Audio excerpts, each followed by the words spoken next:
Kansas, 1859. A territory of open sky and empty prairie, not yet a state, and with nothing to suggest it would ever be more than a crossroads between somewhere else and somewhere further west. But one man saw something different. Cyrus K. Holliday had a vision that would reshape not just his city, but an entire nation. In January of 1859, Holliday sat down in a hotel room in Lawrence, Kansas territory and drafted a railroad charter by hand. Within 2 weeks, it had been introduced to the territorial legislature, and on February 11, 1859, the governor signed it into law, bringing the Atchison and Topeka Railroad Company into existence.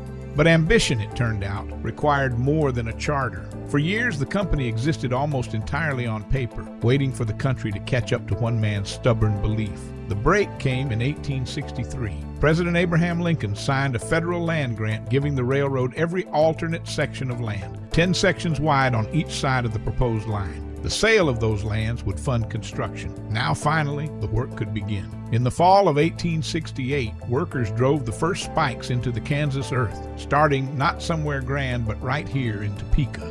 By the following year, the line had pushed through to Burlingame, 27 miles to the south. The tracks followed almost exactly the wagon ruts worn into the earth by decades of Santa Fe Trail traffic. In 1869, the company built its first general office in Topeka, a single building that served at once as headquarters, passenger station, and freight depot. From the very beginning, Topeka was the center of it all. Within a decade, the small prairie capital had been fundamentally remade. By 1878, the Santa Fe had established its general offices and machine shops, its back shops, in Topeka. The sprawling facilities where locomotives were maintained and repaired, becoming one of the largest railroad maintenance complexes in the American West.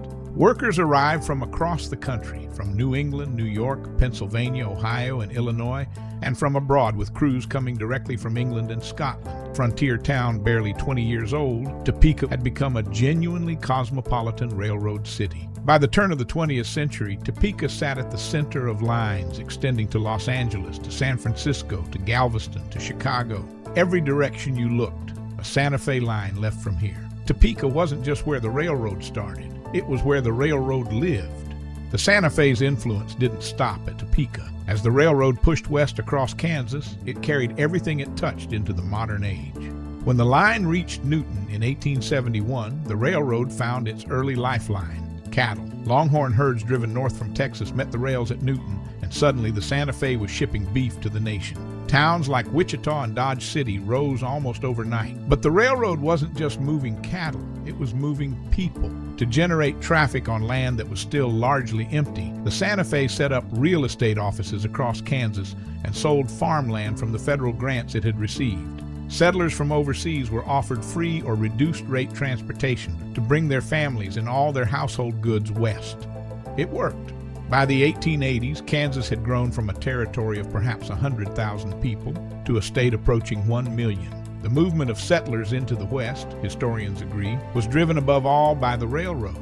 The railroad had touched so many lives and captured so much of the American imagination that it even found its way into song. In 1946, Judy Garland sang "On the Atchison, Topeka and the Santa Fe" in the MGM film The Harvey Girls, a story drawn from the railroad's own history, a Hollywood moment born from a Kansas railroad.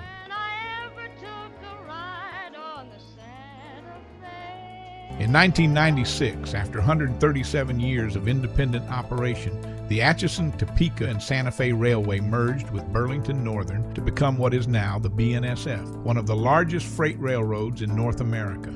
Its trains still roll through Kansas today. From a dream sketched in a hotel room in 1859, Cyrus Holliday built a railroad, and the railroad built a city.